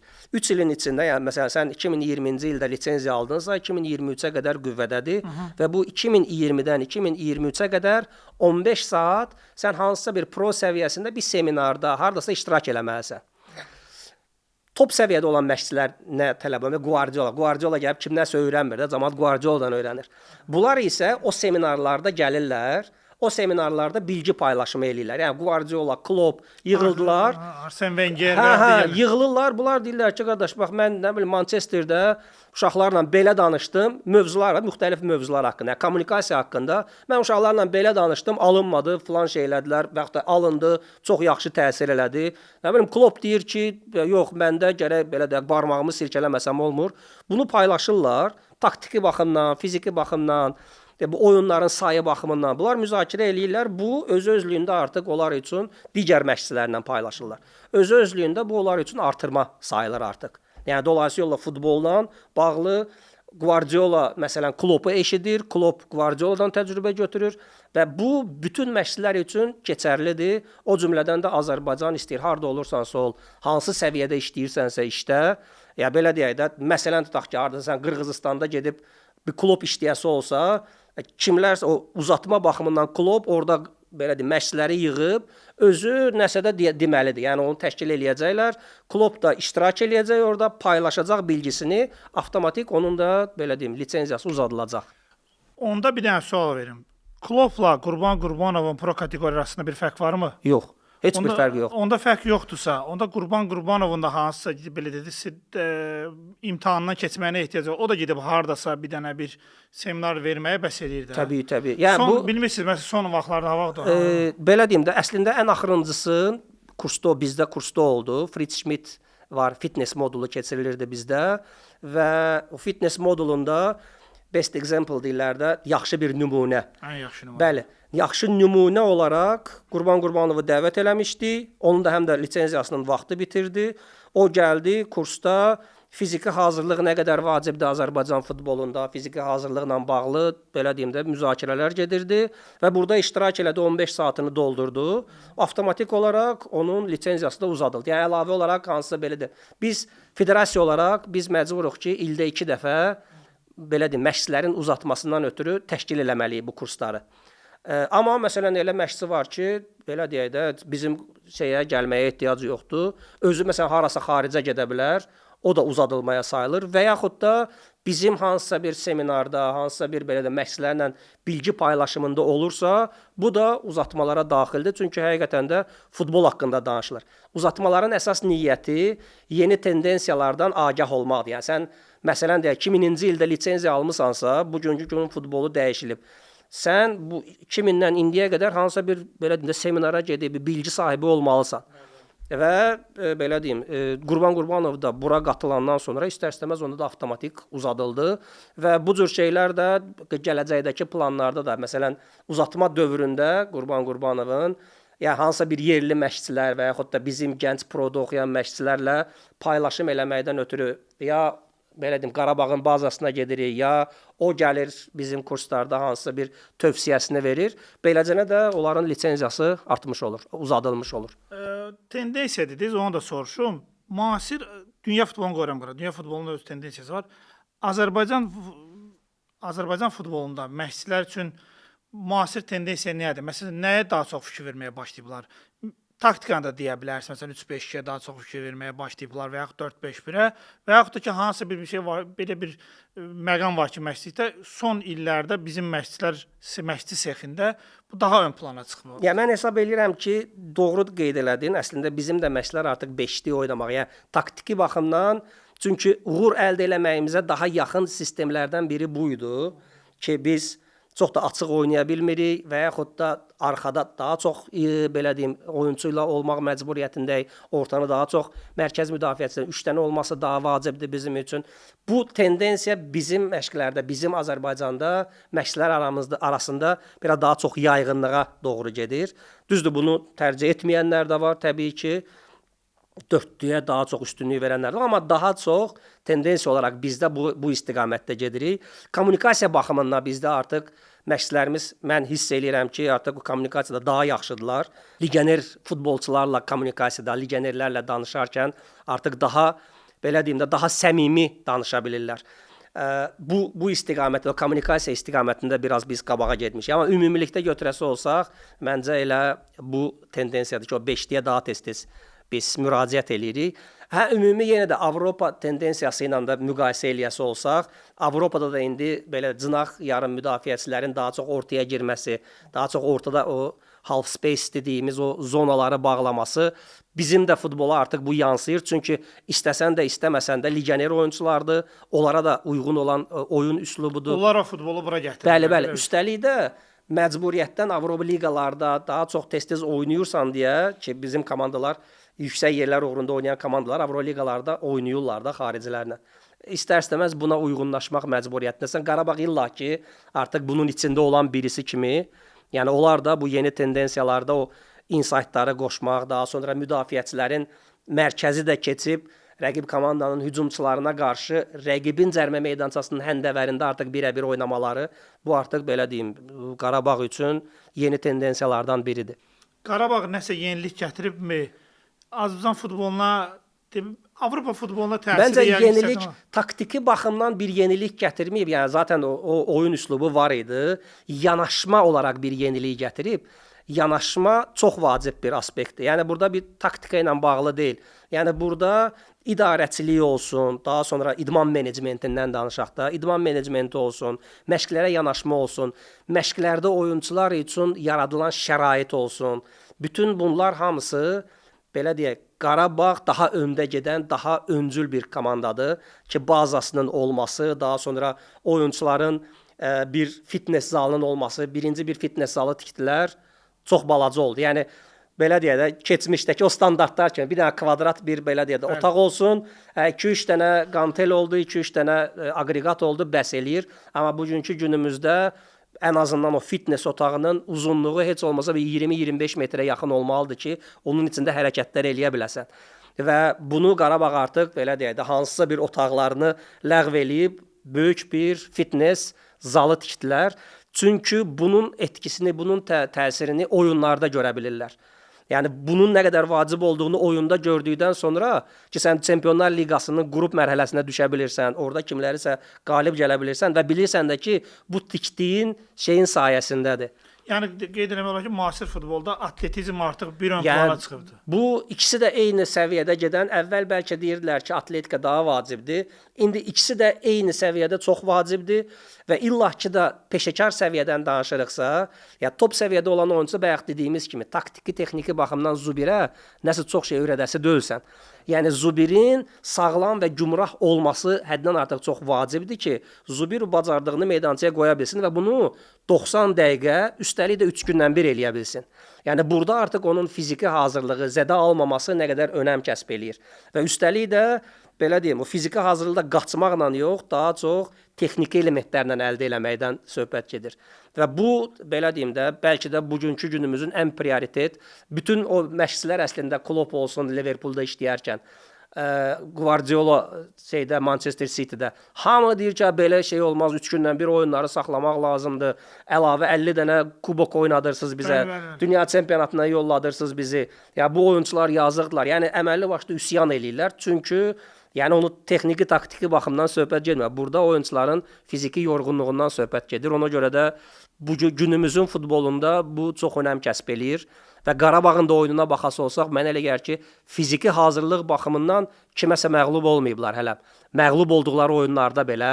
Hətta Benfica ilə maçda, Kopenhagen Benfica ilə maçda hər iki komanda bir yerdə ən çox qaçan Zubir olmuşdu. 13 kilometr. Bəli, bəli. Yəni bu əslində ən böyük göstərici o deyil. Yəni göstərici onların digər 19-20-dən yuxarı olan sürətdə, 20 kilometrdən yuxarı olan sürətli qaçışlar daha vacibdir. Orada daha böyük performans əldə ediblər. Yəni sən ümumi yüngül qaçış olaraq mənim elə oyunum olub ki, 14 kilometr qaçmışam, amma bir fərqli bir oyun oynamamışam. Yəni xeyri olmayıb bu oyunun. Ortada oynayan oyunçu kimi. Amma belə deyim, 10-11 kilometr dünya çempionatının finalı və dünya çempionatlarında, Çempionlar Liqasında finalda qaçılan məsafələr ortalama 10-11 kilometrdir. Amma fərqi eləyən o 20-dən yuxarı, yəni sprintlər və belə deyə də sürətlənmələrdir. Bu tempdə sən nə qədər çox qaçırsan və Zubirinki də ən çox olan şeylərdən də biri o idi ki, Zubir həqiqətən də o sprintlərlə bağlı yaxşı bir rəqəmlər əldə eləmişdilər. Ümumiyyətlə Qarabağda cınaq oyunçuları Andrade olsun, Cəfər Quliyev olsun, illah ki, Tural digər cınaqda, Nərman indi hal-hazır ki, zədədən sonra indi bəlkə də qalxmayıb, gəlib çatmayıb, amma zədəyə qədər o Kopenhagenlə oyunda həmin o göstəricilər təxminən 1000-1200-ə yaxın gəlib çıxır. Və bu göstərici 1200 əməlli başlı bir göstəricidir. Bu deməkdir ki, oyunun içində bu oyunçu ötüb keçib sürətli sprintdə belə deyim, top istəyib və yaxud da oyunçunun üzərinə sürətli gedib. Yəni bu vacibdir. Yəni bu deməkdir ki, Elvin Cəfərquliyevdir, Toraldır, Nərimandır, Avropanın böyük beşlik komandalarında, Təbii. hətta yuxarı komandalarında rahatlıqla oynaya bilərlər. Bu ilə bağlı bir şey deyim sənə. Bunu mən bəlkə bir 5 il, 6 il bundan qabaq Qarabağın oyunçuları, hələ Maksim də oynayırdı o dövrdə. Qarabağın oyunçuları üçün bu ifadəni işlətmişdim ki, istəyir Maksim olsun, Cəfər Quliyev olsun, Bəhlul olsun, Bədavi olsun. Bu oyunçular, yerli oyunçularımız, demirəm İtaliyanın, İspaniyanın top səviyyələri, Real Madriddə təbii ki, çətin olardı onlar üçün oynamaq. Amma bir Elçedə və yaxud da nə bilim Udinese'də, İtaliyada, hardasa Hollandiyanın hardasa orta komandalarında vallahi oynaya bilərlər. Yəni çünki mən ən azından görürsən də oyunçuların keyfiyyətlərini. Mənə biraz gülünclə qarşıladılar bəzi, belə deyim də, jurnalist deyildilər, amma futbol ictimaiyyətində olan bəzi adamlar vardı ki, Aslana bax, gör şey deyir, yəni bizim oyuncular hara oynayırlar, heç yaxın düşəsi deyirlər. Hə, qıraqdan baxan üçün bəlkə də fikirləşə bilərlər ki, Qarabağ o dövrdə özdə, bir dəfə Avroligaya çıxmışdılar. Ondan sonra nə bilim Azərbaycan çempionatında oyunlarımıza baxırsan, millinin oyunlarında o qədər uğur əldə eləmirik. Yəni bir də İtaliya çempionatında hardasa Udinese'də mümkün deyil. Amma keyfiyyət olaraq oyuncuya baxası olsan, onların içində niyə də oynamasın? Yəni bugünkü gündə Cəfər Quliyev bu performansı göstərə bilirsə, dolayısıyla yolla istənilən bir komandada, yenə deyirəm, bəlkə də nə bilim Bavariyada çətin olar rəqabətdə qalib gəlsin. Amma bir Juventusda həssasiyyət ondan mübarizə apara bilər. Bilmirəm, deyirəm, lap top səviyyədə çətindir bunu demək. Amma orta komandaların istənilən birində oynaya bilərlər. Niyə də oynamasınlar? Yəni bütün keyfiyyətləri ona uyğun gəlir. Pasdır, texniki elementləridir, fiziki baxımdan çatdıra bilirsə, niyə də onu tərcih eləməsinlər? Aydındır. Məşqçilərimizə qayıdaq, artıq yekunlaşdıram. Bu sizin əlinizin altından keçən, belə deyək də, C kateqoriyası, B kateqoriyası, o məşqçilər arasında işini bilmədən işi məşqçi olmağa gələnlər olubmu? Yəni biz də, yəni hamı məşqçi olmaq istəyir də. Ya çox olub, çox olub. Bunların qarşısını necə alırsınız? Yəni Ya bizim üçün qarşısını almaq yalnız kursdan keçəndən sonra keçir ya keçmir ya lisenziyanı ya veririk ya vermirik. Bəlkə də bizim namımızı eşitmisiniz türklər demişkən Aslan Osman çox sərtdilər, nə bilim kəsirlər. Bəzən elə olub ki, bir otaqda qaldığım məşqçini belə hansısa bir normativləri doldurmayıblarsa, yəni o lisenziyanı verməmişik. Yəni bu cür şeylər sonrası necə idarə edirsiniz? heç nə, kəsiləndən sonra gedir, qurtardı, get. Ya bunu zaten idarə eləmirsən. Mən bayaq dedim. Yəni deyirəm sizinlə mübahisəyə gələnlər sonradan Belə deyim də küsürlər, inciyirlər məndən, amma ən azından mənim alnım açıqdır da. Yəni mən bir şey var ki, əgər bu işi bizə tapşırıblarsa və ya da mən burada işləyirəmsə, məşqlərin maariflənməsi elə bir yerdir ki, orada gərək həm hər şeyə hazır olmağı olasan. Yəni həm savad baxımından, həm də insanlarla kommunikasiya baxımından. Orada birinə məsələn mənim indi tanışımdır, dostumdur deyə ona hansısa bir belə deyim də hörmət eləyəsi olsam, hardasa keçirdəsi olsam, mən digərlərinin üzünə baxa bilmərəm və yaxud da digərləri basıb mənim gözümü çıxardarlar ki, nə fərqi var? Bir sənin dostundur deyə ona olar, mənə olmaz. Yəni bu şeyi ən azından mən özümə dizdirəsi deyiləm heç vaxt. Yəni sonradan elə olubmu ki, fikirləşmisiniz ki, gərək onun haqqını yemişəm. Əslində yox, belə bir şeyim olmayıb ki, deyim ki, mən bunu nahaq yerə kəsdim, belə bir şey olmayıb. Sadəcə olaraq ürəyim ağrıyan olub ki, yəni doldurmur, belə deyim də, hansısa bir kriteriyalar var da məşqlərdə də. Oyun reallığı olmalıdır, filan bəsməkən taktiki baxımdan nə qədər simulyasiya eləyə bildin, coaching olaraq məşqçi kimi sən nə qədər uşaqlarla danışdın, uşaqların öyrənmə prosesi nə qədər oldu. Hər biri ayrı-ayrılıqda bir kriteriyadır və bəzən görürsən ki, məşqçilər, ya məsələn deyirəm, cınaqlardan hücumdur, amma məşqin içində bir dəfə də cınaqdan qaldırmadılar uşaqlar heç. Ya bu necə öyrənəcəklər? Dolayısıyla yolla sən verilən tapşırığı yerinə yetirə bilmədin. Ya kəsilmiş olursan. Kəsiləndən sonra hə ürəyim ağrıyıb ki, adam məsələn gəlir mənbəyi budur. Məşqçi olaraq o lisenziyanı əldə eləməyəndə, B lisenziyası, A lisenziyası, hər hansısa bir əldə eləməyəndə istərsiniz bunu qırağa atırlar da, çıxardırlar işdən və yaxud da. Hə onda ürəyim əməlli başda ağrıyıb. Adam pis olursan, amma bir nöqtədə yəni onu verəsi olsam nə ondan da pis olacaqdım onda. Ya bu şeylərdə belə deyim də kompromisə getmək olmur. Son sualım olacaq, 2 sual içində olacaq da belə deyim. Məşqçi seximizin potensialı nədir? Yəni, məsələn, bizim məşqçilərimiz, sualı belə qoyardım ki, bizim məşqçilər niyə xaricdə işləmirlər? Məsələn, ən azından mən düşünürəm ki, bir Ayxan Abbasovu, bir Samir Abbasovu, bir Qurban Qurbanov istənilən, bizim Premier Liqada istənilən bir məşqçi taktiki, texniki baxımdan heç bir ölkədə geri qalası deyil. Bunu sizə əminliklə deyə bilərəm. Və bunu niyə işləmirlər və ümumilikdə Azərbaycan məşqçi sexinin perspektivi nədir? Öncə onun potensialını deyim ki, əslində bunu istənilən bir bizim məşqçimizdən pro lisenziyasında olarkən digərləri ilə biz bilgi belə deyim paylaşımına gedirik də. Niyonda yığışırıq 4-5 dənə ölkə və hər hansı bir tapşırıq verirlər. Bu tapşırığa əsasən məşq tərtib eləyirsən, prezentasiya eləyirsən və çıxıb onu meydançada keçirsən. Bu baxımdan Ukraynadan da, Serbiyadan da, yəni mən adlar deyirəm də, yəni bu Makedoniyadan da, bu ölkələrdən hamısından bizim ən azından Rəşad Sadıqov olsun, İlkin olsun, Ayxan Abbasov olsun, ondan sonra Samir Abbasov olsun, Aftandili olsun, yəni kimin adını istəyirsiniz də, pro lisenziyası olan. Yəni onlar özləri də birinci bu görüşə gedəndə. Yəni biraz çəkinə-çəkinə gedirdilər ki, indi bunlar bizi dağıdacaqlar, bunlar dəhşətdilər hamısı. Yəni işin içinə girəndə, işin içində olanda baxdıq ki, biz onlardan daha qabaqdayıq ki, bizdən daha qabaqda olan Finlandiya idi, düşünün. Yəni Finlandlər həqiqətən də bilgi baxımından bizdən daha qabaqdaydılar.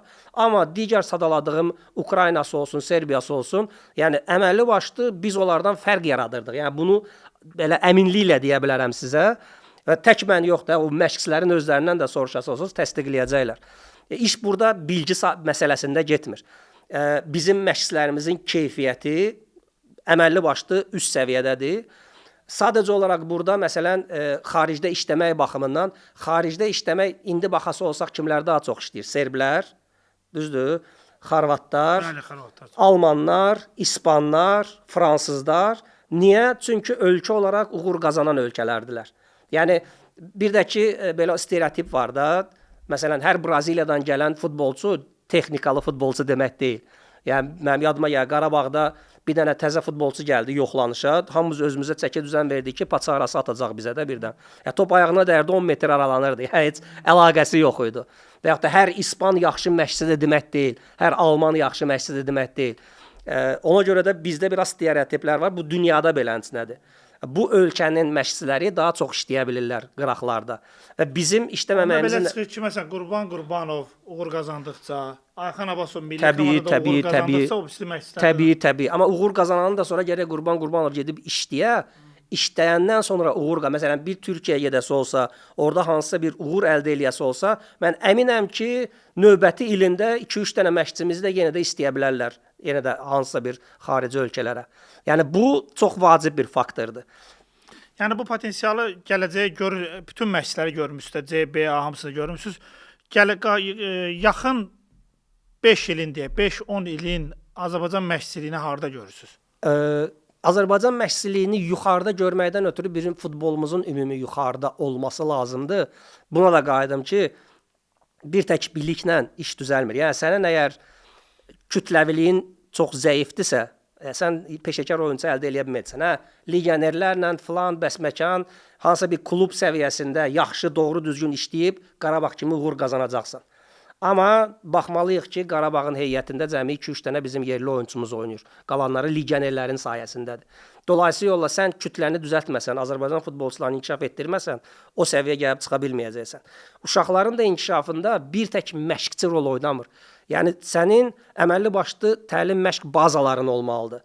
Yəni infrastrukturun kifayət qədər yaxşı olmalıdır. Sənin futbol idarəçiliyin yaxşı olmalıdır. Yəni futbola cavabdeh olan insanlar ki var, hansı ki mən sənin məşqçi olaraq akademiyaya götürürəm. Yəni akademiyanın texniki direktoru, akademiyanın rəhbəri, kimlər olursa, əgər onların nəzarəti olmadısa, yəni boş söhbətdir, inkişaf eləyəsi deyilsən. Çünki belə deyək də, bir məşqçi nə bacarırsa onu eləyir və daha artığını eləməyə çalışmır. Sən əgər o məşqçini çıxardıb onun yerinə başqasını gətirəndə və yaxud da tələblər nədirsə, belə işləmək lazımdır. Bu olmadığı halda çox çətin məsələ olacaq. Yəni ağır olacaq işimiz. İnşallah daha yaxşısını ümid edirəm. Yəni mən məşqçilərimizin keyfiyyətinə zəmanət verə bilərəm. Yəni mən bilirəm ki, taktiki, texniki banindir. İnsani tərəfdən bunu demək çətindir də. Yəni şəxsi keyfiyyətlər hansısa bir universitet tərəfindən verilmir. Yəni şəxsi keyfiyyətlər inkişaf olunur. Və bu baxımdan zaten mən təkcə yox, maariflənmə ümumiyyətlə acizdir. Amma bilgi baxımından, bacarıq baxımından mən əmin eləyirəm ki, biz nə gürcülərdən, belə deyək də, mən indi İtaliya ilə, İspaniya ilə bir götürməyəcəm. Yəni məsələn Avropa çempionatına çıxan gürcülər idi, düzdür? Bizə hər dəfə onlarla müqayisə eləyirlər. Makedoniyadır, Özbəkistandır, Bosniyadır, Kosovadır. Bu ölkələrlə müqayisə eləyəsi olsaq, yəni mən sizə əmin edirəm ki, oradakıların məşqçilərindən, yəni mən başımı qoyaram ki, aşağıda deyilik biz. Yəni biz yuxarıdayıq ki, aşağıda deyilik. Burada səbəblər tamamilə başqadır. Yəni uğur qazanmamağımızın səbəbləri tamamilə məşqçilikdə deyil. Yəni pis məşq keçir və yaxud da bu uşaq məşqçisi yaxşı məşq keçmir deyə deyil. Yəni səbəblər tamamilə başqadır. Təşəkkür edirəm. İnşallah yaxşı ümid eləyək. Təbii, mən belə deyək də, mən kritika eləmək niyyətində deyirəm. Kritika elədikdə, tənqid deyil, yəni olanlar deməkdir. Amma belə deyək də, hal-hazırki dövr üçün çox dəyişikliklərə gedirik artıq və kütləviliyi artırmaqdan ötürü bir çox işlər görülür, lisenziyalar keçirilir, regionlarımızı inkişaf etdirməli, regionlarımızı qaldırırıq. İndi də baxıram ki, Gəncədə stadion tikilir, Tovuzda tikilir.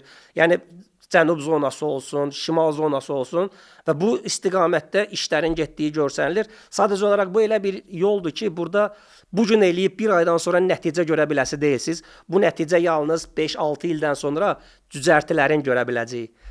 Ona görə də biraz səbirli olmağa dəyər. Səbirli olaq, uğurları gözləyək. Aslan mənim çox sağ olun gəldiyiniz üçün. Mən sizə təşəkkür edirəm. Sağ olun, sağ olun. Və işimiz başa çatdı. Növbəti 11 adamlarda görüşənə qədər.